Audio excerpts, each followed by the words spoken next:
les statistiques de prévision qui permettent de projeter la victoire du parti au pouvoir sont complètement faussées. D'où ce qui... À une rencontre de Election Cameroun à Douala. Mais ils avaient prévu 600, ils avaient prévu à peu près cette année 650 000 personnes qui devaient inscrire. Mais dans certaines dispositions, dans certaines localités, nous sommes à 3 mois, ils sont à 94% déjà de prévision atteinte. Donc ils doivent revoir ça à la hausse. Donc s'ils ajoutaient logiquement les 650 000 sur les 7 300 000, on devrait avoisiner en fin d'année autour de 8 millions. Mais telle que la dynamique est faite, ils s'en rendent compte qu'ils vont se retrouver entre au moins 8 millions 5 et 10 millions. Conséquence, les statistiques de prévision qui permettent de projeter la victoire du parti au pouvoir sont complètement faussées. D'où ce qui... Et nous demandons aux Camerounais, allez vous inscrire. Mais comment on sait déjà que cet engouement sera en faveur de... Oui, mais c'est parce que c'est une très bonne question. Si vous êtes un politique, vous travaillez pas avec les statistiques, vous n'allez pas. Celui qui fait le plus gros chiffre, la plus grande victoire au RDPC, c'est le président Biya. Et le maximum de voix, 2 730 000 voix. Il est au maximum. Cela représente en termes statistiques à peu près à 6 millions, presque 40%. Et si on a un taux de participation autour de 60%, logiquement le RDPC gagne. Mais cette société ne tiendront pas si nous sommes à 8 millions, à 10 millions d'inscrits. Il va représenter ces cas-là 20%. Et s'il y a un taux de participation de 60%, mathématiquement le président Biya perd. Il est out. Qui me semble tout à fait très intéressant. C'est que je m'adresse, c'est aux Camerounais que je m'adresse. N'ayez crainte qu'en face, il n'y a plus quelqu'un qui soit en capacité de vous gouverner. Monsieur Biya est un homme du passé, dépassé, qu'il faut changer. Et il faut le changer humblement, méthodiquement, stratégiquement, sans ne pas se décomposer et dans les sirènes. Que vous preniez la santé, l'éducation, les infrastructures, bien entendu, d'autres secteurs, nous sommes complètement en panne. Nous viendrons au moment opportun. Statistiques faites, démontrer qu'on n'a pas la capacité de vendre notre pays aux Occidentaux sans ne pas avoir les nationaux là où ils se trouvent les plus méritants. Voilà le discours que nous avons développé avec autant de trucs en disant bien que LECAM, nous restons disposés.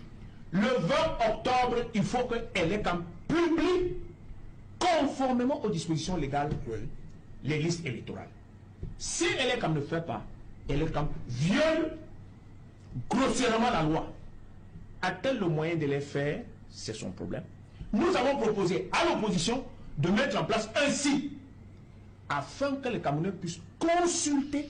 Et ce site a été travaillé d'une manière consensuelle à l'intérieur de l'opposition, proposé par un Camerounais gratuitement, là où ils ont payé énormément d'argent. Donc vous voyez que nous travaillons avec un sens patriotique, républicain, pour que, comme le disent certaines personnes, nous voulons le changement dans la paix et par les urnes. C'est un slogan que tout le monde peut emprunter si tant est qu'il est républicain.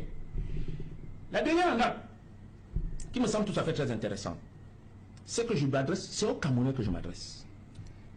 N'ayez crainte qu'en face, il n'y a plus quelqu'un qui soit en capacité de vous gouverner. Monsieur Biya est un homme du passé, dépassé, qu'il faut changer. Et il faut le changer humblement, méthodiquement, stratégiquement, sans ne pas se décomposer et dans les sirènes. Que vous preniez la santé, l'éducation, les infrastructures, bien entendu, d'autres secteurs, nous sommes complètement en panne. Nous viendrons au moment opportun. Statistiques faites, démontrer qu'on n'a pas la capacité de vendre notre pays aux Occidentaux sans ne pas avoir les nationaux là où ils se trouvent les plus méritants. Voilà le discours que nous avons développé avec autant de trucs en disant bien que LECAM, nous restons disposés. Devant les bureaux d'Elecam, dans l'arrondissement de Douala 3e, une file d'attente interminable. Plus d'une centaine de personnes, dont des jeunes, qui espèrent s'inscrire sur les listes électorales avant la fin de la journée. Ce qui m'a motivé à venir voter aujourd'hui, c'est parce que ça fait 2 ans que j'ai la licence et pas de travail. Les gens me posent que qu'est-ce que tu as fait pour améliorer la situation de ton pays. La première étape, c'est d'abord pour m'inscrire, essayer de choisir quelqu'un qui peut-être demain ou après-demain va changer notre situation. Yves Djomachua est arrivé aux environs de 8 h du matin. C'est finalement à 14 h qu'il réussira à s'inscrire. La fermeture, c'est samedi. Il faut qu'avant samedi, que tous les Camerounais puissent s'inscrire. Donc, je conseille à tous ceux-ci de supporter. Même jusqu'à 20 h, ils vont s'inscrire. Bousculade également dans les antennes Télécam à Douala 5e, précisément à Bonamoussadi, lieu-dit Carrefour Santa Barbara. Ici, certains sont contraints de rebrousser chemin. Le quota d'inscription de la journée est atteint selon les agents inscripteurs Télécam. Je suis arrivée là, vous voyez toute la longue file qui est là. Je n'ai pas pu m'inscrire. Je suis venue à l'heure de la pause, mais s'il faut attendre jusqu'à 16 h, comme on m'a communiqué là-bas, ça handicape le travail que j'irai faire après. Donc je préfère revenir très tôt le matin. Dolvan a reçu le ticket numéro 475. Elle doit encore patienter plusieurs heures avant de s'inscrire. C'est pas facile, c'est le manque de temps qui nous pousse à venir à la dernière minute pour pouvoir nous inscrire. Sinon, cela aurait pu être géré différemment. Parce que, à ce qui paraît, les différents points des carrefours ont été retirés très tôt. Nous ne savons pas pourquoi. Par exemple, au niveau de PK14, habituellement, ils y sont jusqu'à 15 h 30, mais au plus tard 11 h aujourd'hui, ils avaient arrêté. Situation similaire au marché des chèvres à Douala 2e. Les jeunes sont au rendez-vous, conscients qu'il ne reste que 48 heures avant la fin des enrôlements sur le fichier électoral. Il faudra que les historiens vérifient. Et j'ai pris le temps de vérifier. Le seul pays africain qui a obtenu l'indépendance en 1960, qui n'a jamais connu l'alternance. Donc ce n'est pas en faisant les incantations, les envies, la possibilité qu'on va remplacer un pouvoir qui a 360 sous-préfets, qui représentent le RDPC dans les arrondissements, c'est les sous-préfets. Il y a 58 préfets, permettez, 10 gouverneurs qui travaillent pour le RDPC, parce que quand les meetings du RDPC se tiennent, les gouverneurs sont là. Ensuite, il y a une batterie de gens qui profitent des avantages du pouvoir et qui se battent pour cela. Ce n'est pas tout seul, sans une organisation suffisamment structurée, coordonnée, bien éditée, qu'on va remplacer ce pouvoir-là. Tous ceux qui ont des envies, comme moi y compris, allons mettre l'expérience que nous avons à ce que l'opposition puisse avoir un candidat consensuel pour que nous multiplions en chance. Pour la plus simple raison que l'opinion publique, madame termine par là, l'opinion publique est tout à fait d'accord qu'il faut demander au président Biya d'aller se reposer dans les mêmes conditions. Toujours en politique, Abdourahmane Amadou Baba vole au secours des militants du RDPC étouffés par les caciques du parti. L'activiste politique dit avoir reçu plusieurs plaintes des cadres et militants de base du parti au pouvoir qui, au nom de la discipline interne, ne peuvent exprimer démocratiquement leur voix. Il leur recommande de casser les œufs et d'en faire des omelettes afin de se libérer de ce joug qu'ils subissent en silence depuis des années. Emmanuel Diop, Sédik Chouna, Achille Kamga. Les remous qui couvrent au sein du Rassemblement démocratique du peuple camerounais et qui étouffent les militants à la base, qui n'osent pas prendre leur destin en main, interpellent Abdourahmane Amadou Baba. L'activiste politique dit avoir reçu énormément de plaintes des membres du parti qui sont fatigués de laisser le RDPC entre les mains des caciques inamovibles.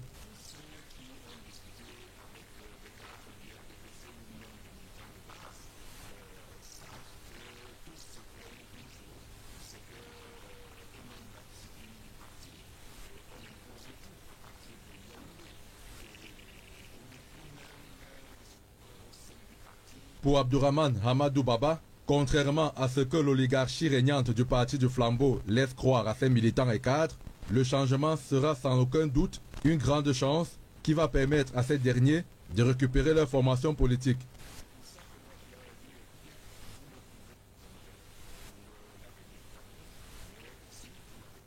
Soutient Abdourahmane Amadou Baba, lui qui exhorte les militants à s'abstenir de donner leur voix une fois encore à ceux qui se sont appropriés le parti au point de passer 3 mandats sans tenir un congrès en violation des statuts. Pour cela, il va falloir se défaire du syndrome de Stockholm.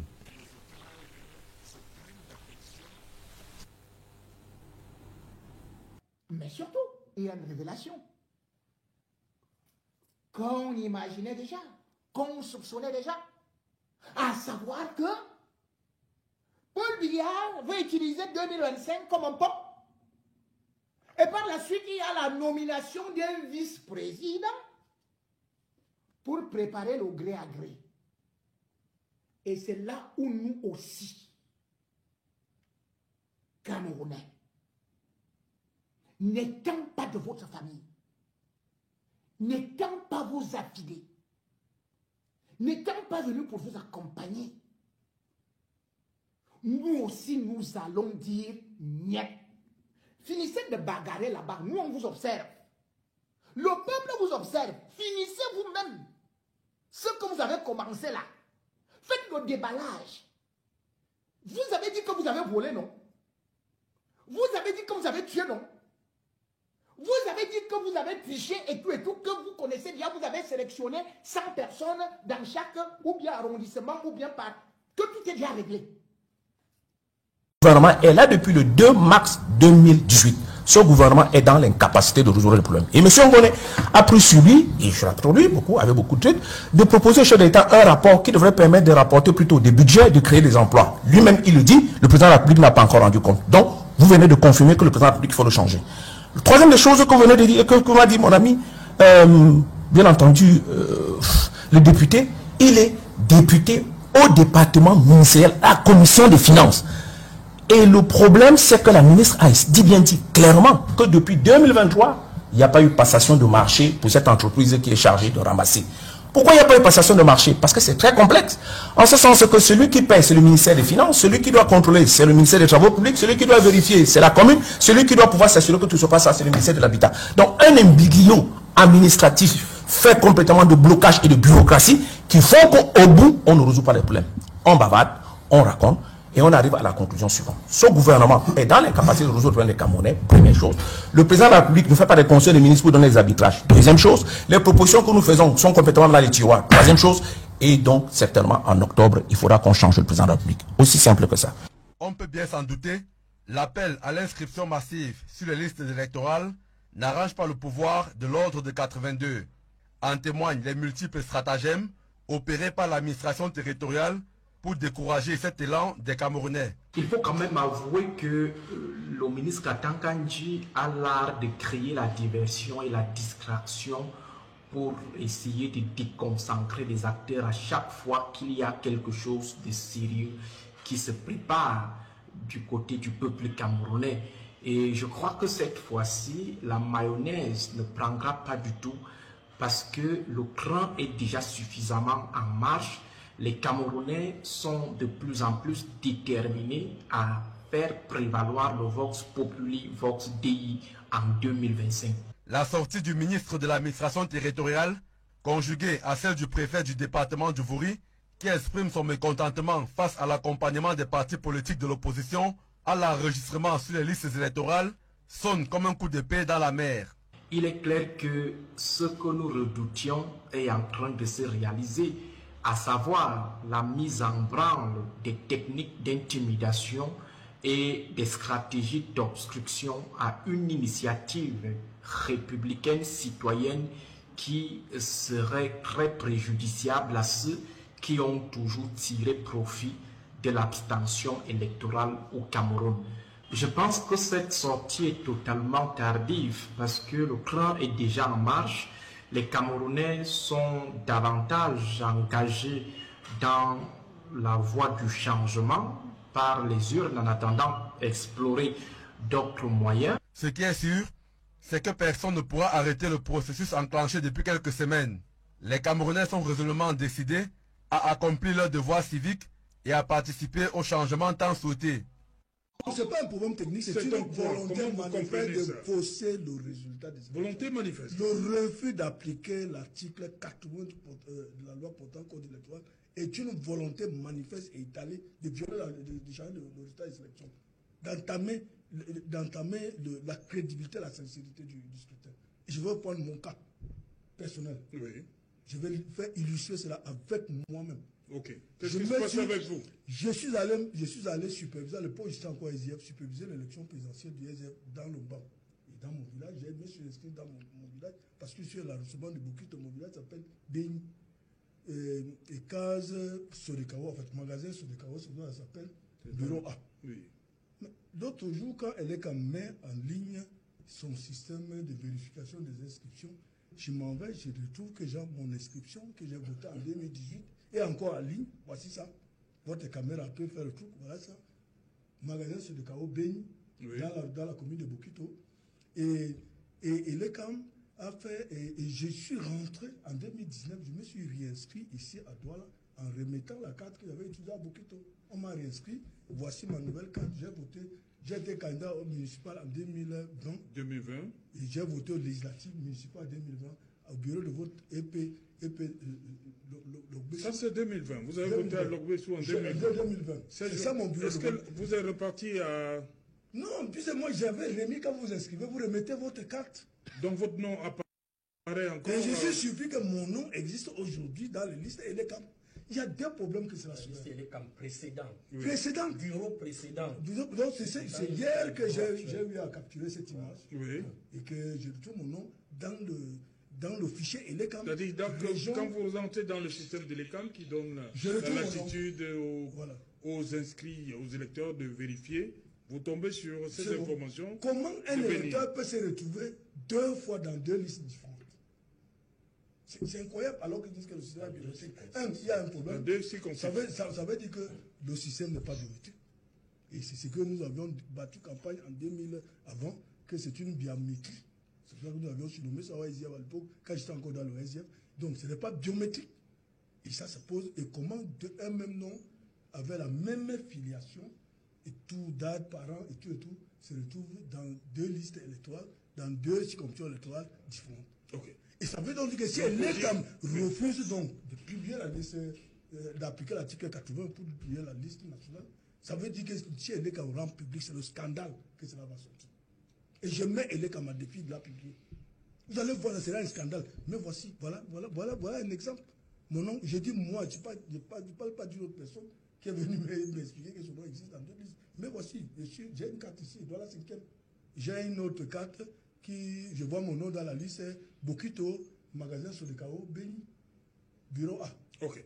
Et donc, voilà donc une preuve de la volonté manifeste pour l'ECAM de frauder le scrutin. Aucun scrutin au Cameroun depuis 92. Donc ça veut dire que le chiffre avancé n'est pas vrai, c'est faux. Peut-être même c'est la moitié de ce qu'ils avancent. Si on peut vérifier réellement, ça peut être la moitié de ça, peut-être moins que la moitié. Okay.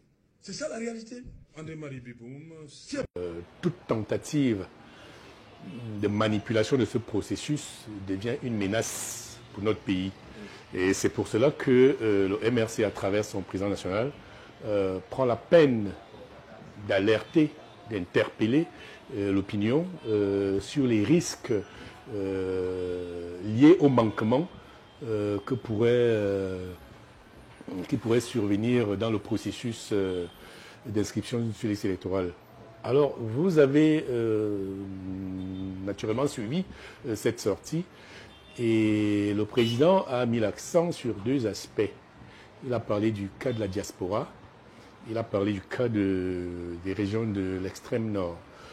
Alors, voyez-vous, en ce qui concerne la diaspora, depuis 2019, il n'y a pas eu d'inscription dans la diaspora, alors que la loi prévoit que les inscriptions reprennent chaque année au mois de janvier et se terminent en août.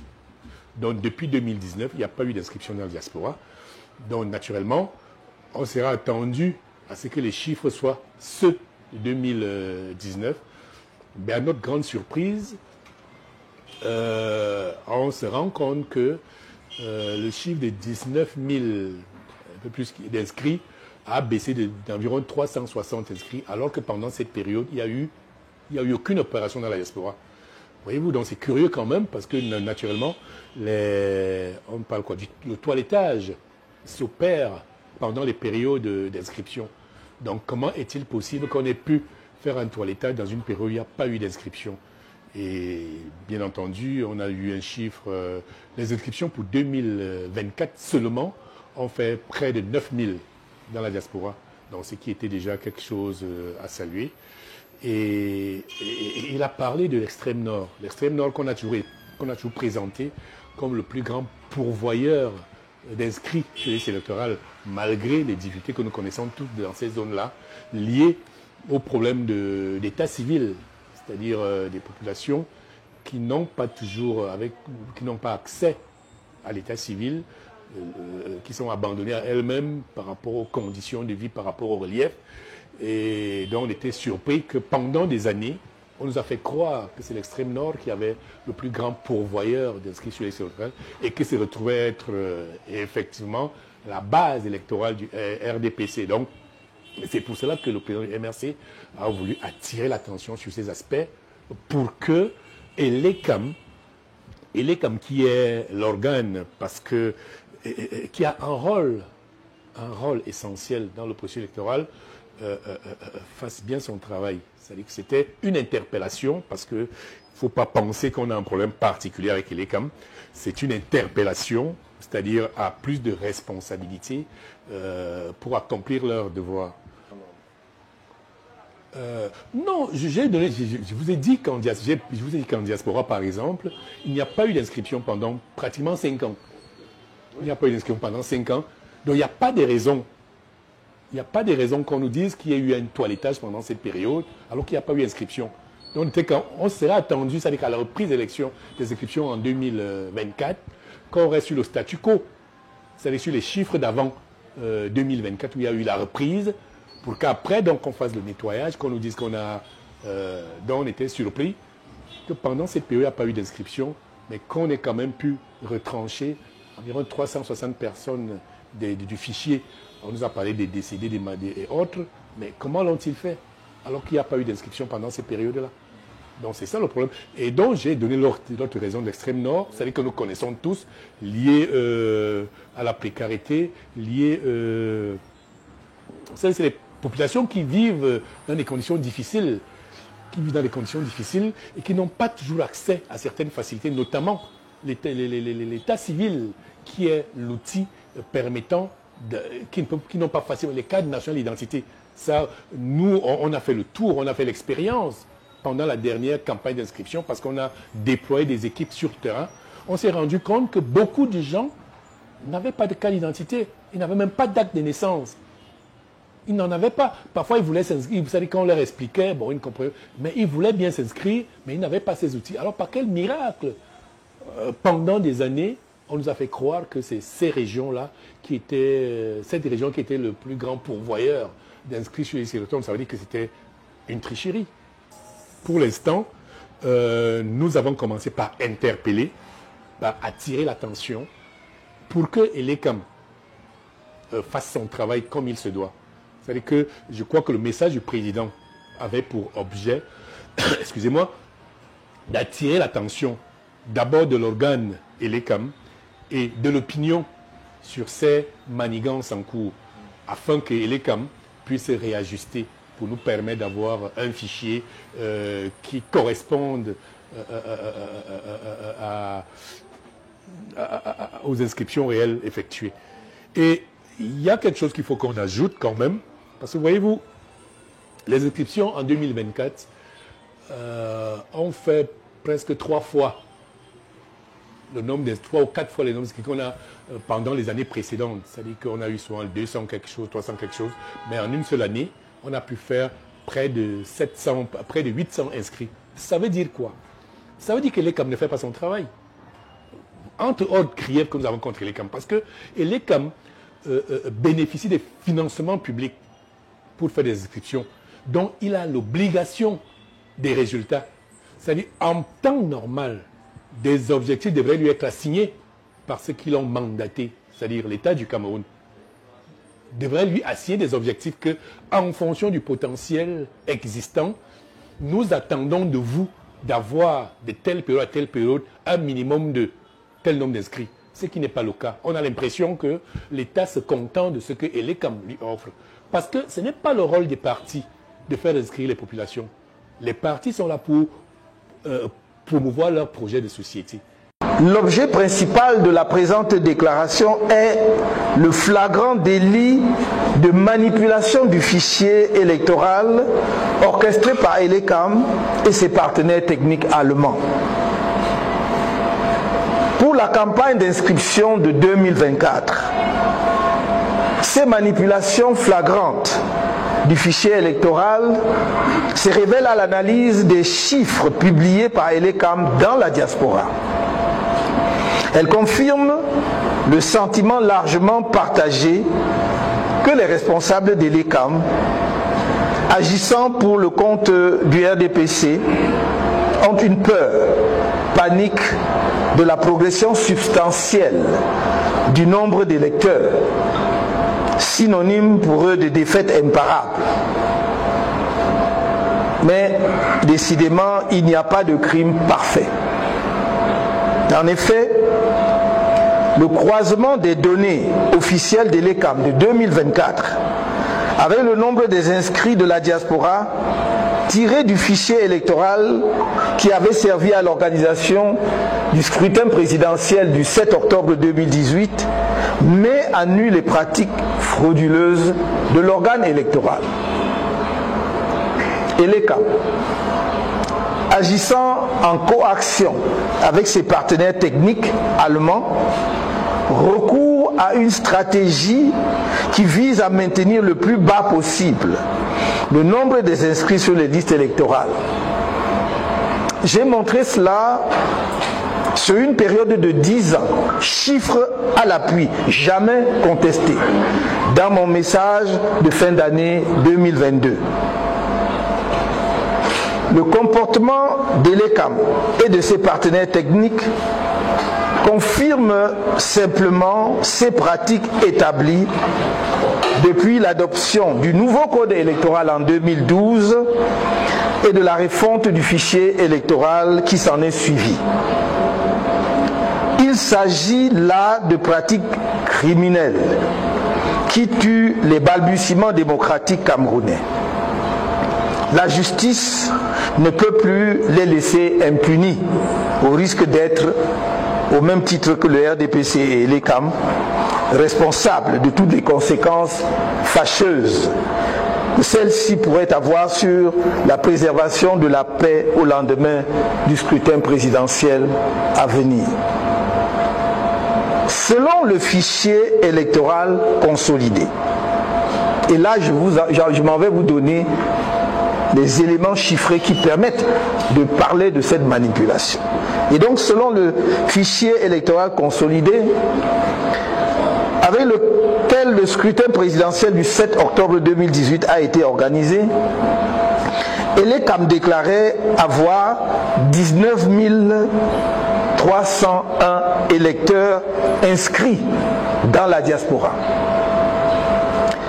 Seulement en janvier 2024, soit 5 campagnes d'inscription successives sur les listes électorales plus tard, Elecam a annoncé le chiffre de 18 937 électeurs inscrits dans la diaspora, comme il ressort de son communiqué numéro 0001-CRP-Elecam-DGE du 10 janvier 2024 relatif aux statistiques d'inscription des électeurs au terme de la révision des listes électorales de l'année 2023, signé du directeur général d'Elecam lui-même. Autrement dit, selon le directeur général d'Elecam, le nombre d'inscrits dans la diaspora, au lieu de croître, a plutôt diminué de 364 électeurs après 5 ans.